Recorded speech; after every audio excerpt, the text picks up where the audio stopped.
theorem 6.1, which is known as BPT, means basic proportionality theorem. Basic proportionality theorem, it is also known as Thales theorem. You can ask prove Thales theorem, or you can ask prove basic proportionality theorem.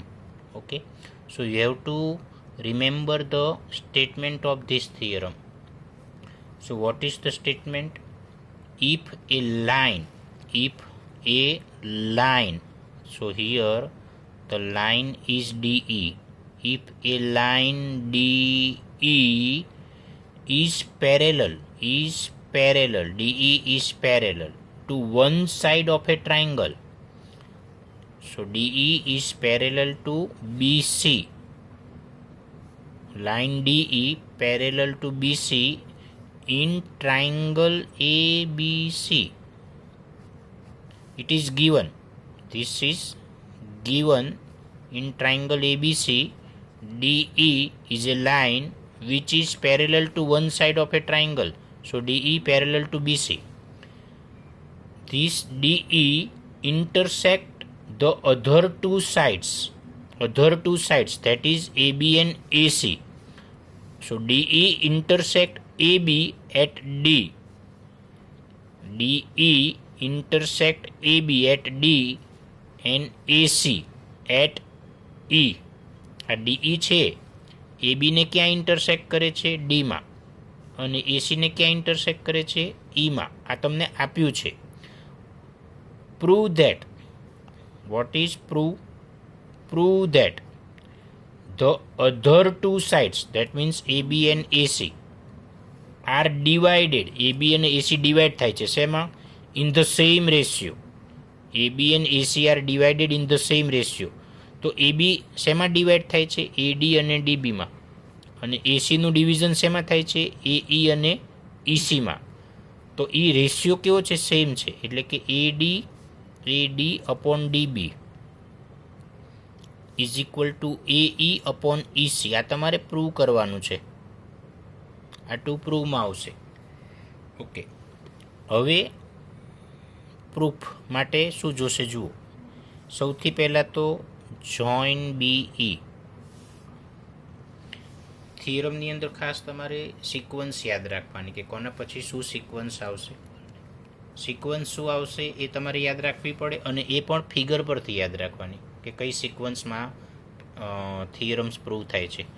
Join BE and join CD. BE and CD are joined. Okay, now draw DM which is perpendicular to AC.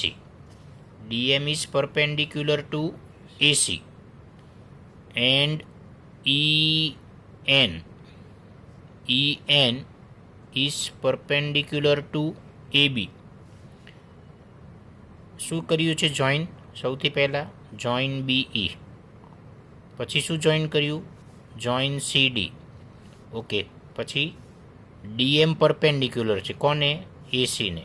DM perpendicular છે AC ને. આ sign નહીં કરો તો ચાલશે. EN perpendicular to AB. આ perpendicular છે એનો મિનિંગ એવો થાય કે આ બંને જ્યાં ભેગા થશે, DM અને AC જ્યાં ભેગા થશે, જે પોઈન્ટ પર એ કોન્ટેક્ટ કરશે ત્યાં આગળ 90નો એંગલ બને એમ. ત્યાર પછી એરિયા ઓફ ટ્રાયંગલ ADE. આ જે ઉપરનો જે ટ્રાયંગલ છે ને એની વાત છે. ADE ટ્રાયંગલમાં એમાં જુઓ EN એલ્ટિટ્યૂડ છે. EN એલ્ટિટ્યૂડ છે. તો આ આપણે કયા ટ્રાયંગલની વાત ચાલે છે? આ ઉપરનો ટ્રાયંગલનો. એટલે ફક્ત તમારું ફોકસ આ ટ્રાયંગલ પર જ રહેવું જોઈએ. EN એલ્ટિટ્યૂડ કોના પર? આ એલ્ટિટ્યૂડ તમે દોર્યો કોના પર? તો કે AD પર. તો area of triangle is equal to 1/2 base into height. Area of A triangle is equal to 1/2 base into height. તો અહીંયા બેઝ છે AD અને હાઇટ છે EN. હાઇટ એટલે એલ્ટિટ્યૂડ. તો આ એરિયા ઓફ ટ્રાયંગલ ADE. હવે area of triangle BDE. Area of triangle BDE. હવે આ નીચેનો ટ્રાયંગલ લેવાનો, આ BDE ટ્રાયંગલ, એનો એરિયા. તો એમાં એલ્ટિટ્યૂડ તો એનો એ જ છે, EN એલ્ટિટ્યૂડ, પણ ટ્રાયંગલ કયો છે? BDE ટ્રાયંગલ છે, એટલે EN એલ્ટિટ્યૂડ. તો આ DB છે ને એનો બેઝ થશે 1/2 ઇન્ટુ BD ઇન્ટુ EN. એક વસ્તુ તમને સમજાવું, આ કોન્સેપ્ટ છે, બરાબર છે. સપોઝ આ છે BD, અહીંયા છે E. હવે આ એંગલ છે ને, ધીસ ઇઝ એ ઓબ્ટ્યુઝ એંગલ. તો ઓબ્ટ્યુઝ એંગલ હોય ને એમાં એલ્ટિટ્યૂડ હશે એ ટ્રાયંગલની આઉટસાઇડ હશે. તો આ EN એલ્ટિટ્યૂડ થયો, આ EN એલ્ટિટ્યૂડ છે, પણ આ ટ્રાયંગલની બહાર છે. તો એનો બેઝ તો BD જ કહેવાય, બરાબર છે. આપણે આ એલ્ટિટ્યૂડ ડ્રો કર્યો, કોના ઉપર કર્યો? BD બેઝ પર. ખ્યાલ આવ્યો? એટલે ઓબ્ટ્યુઝ એંગલ ટ્રાયંગલમાં એલ્ટિટ્યૂડ ક્યાં હશે? ટ્રાયંગલની આઉટસાઇડ, એક્સટેરિયર પાર્ટમાં. તો હવે આ બંને જે છે, ત્યાર પછી તમારે આપણે આ EN એલ્ટિટ્યૂડવાળા બે ટ્રાયંગલ લીધા. હવે એ જ રીતના બીજો એલ્ટિટ્યૂડ કયો છે આપણને આપ્યો છે? DM એલ્ટિટ્યૂડ આપ્યો છે. એ પહેલાં આપણે એક પ્રોસેસ બતાવી દઈએ. આ બંનેનું આપણે ડિવિઝન લઈ લઈએ, આ બંનેનો રેશિયો લઈએ. Area of ADE upon area of BDE, આ બેનો રેશિયો. તો આ બંનેનો પણ ratio 1/2 into AD into EN upon 1/2 into BD into EN. બંનેમાંથી 1/2 કટ, EN બી કટ, એટલે આ બંનેનો રેશિયો કેટલો? AD અપોન BD જેટલો. તો આ ઇક્વેશન નંબર 1 થયું. તો આપણે EN એલ્ટિટ્યૂડવાળા બે ટ્રાયંગલ લીધા, એક ADE અને બીજો BDE. હવે બીજો એલ્ટિટ્યૂડ DM ડ્રો કર્યો છે, તો DM એલ્ટિટ્યૂડવાળા બે ટ્રાયંગલ લઈશું. એમાં પહેલો ટ્રાયંગલ તો ADE જ છે, સેમ ટ્રાયંગલ જે અહીંયા હતો એ જ ટ્રાયંગલ. એટલે એરિયા ઓફ ADE, આ DM એલ્ટિટ્યૂડ, તો એનો બેઝ થશે AE. તો 1/2 base into height, area of triangle is equal to 1/2 base, AE base, અને એની હાઇટ એટલે DM. હવે એ જ રીતે DM હાઇટ હોય એવો એક બીજો ટ્રાયંગલ છે, તો CDE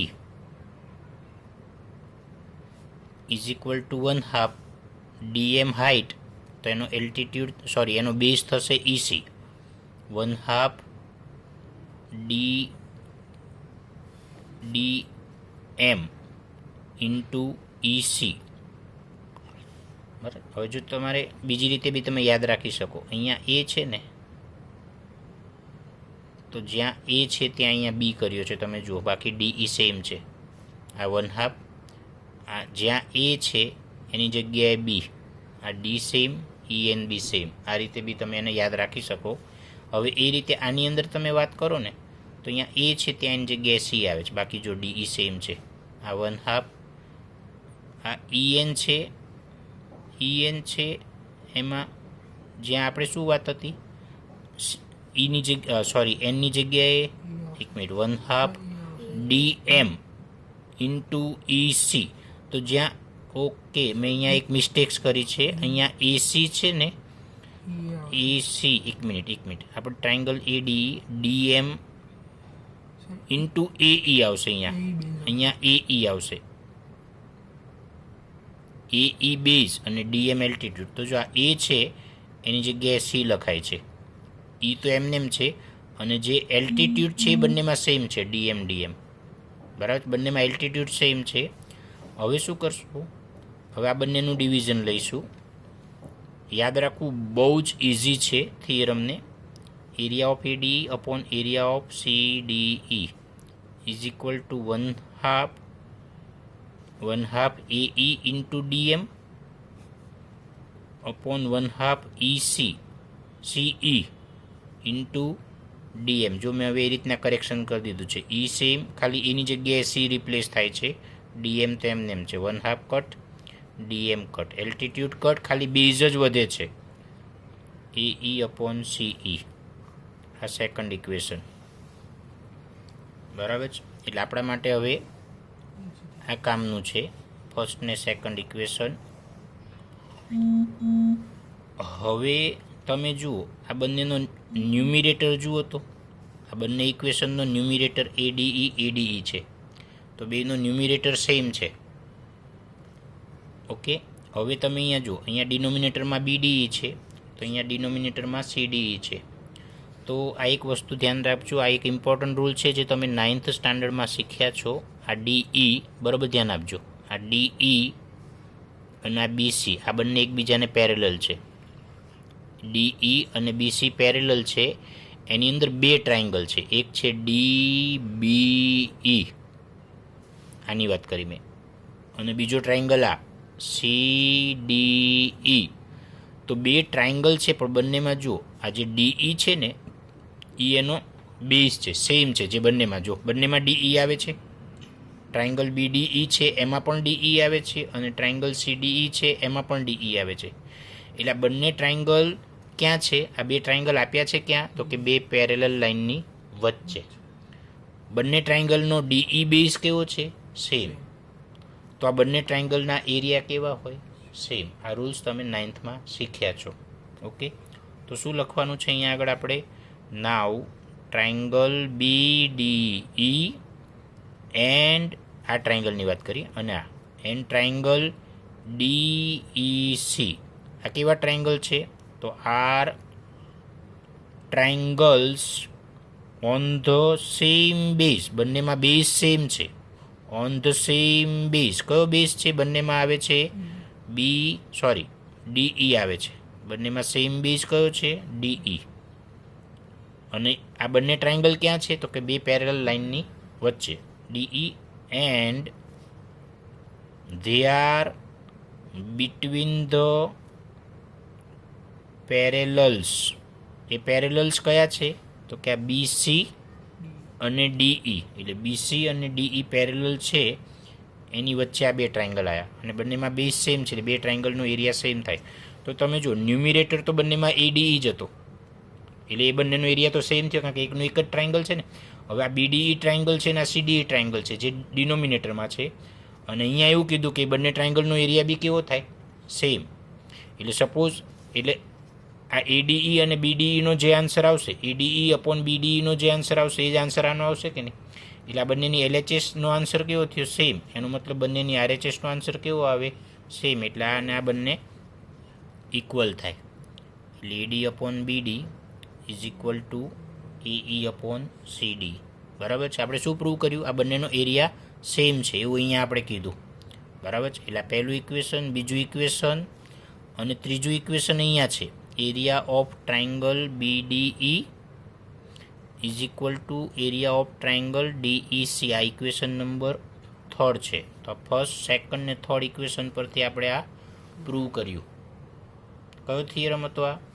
થેલ્સ થિયરમ કહેવાય. એને BPT એટલે બેઝિક પ્રોપોર્શનાલિટી થિયરમ કહેવાય. આનું સ્ટેટમેન્ટ તમારે ખાસ યાદ રાખવાનું છે.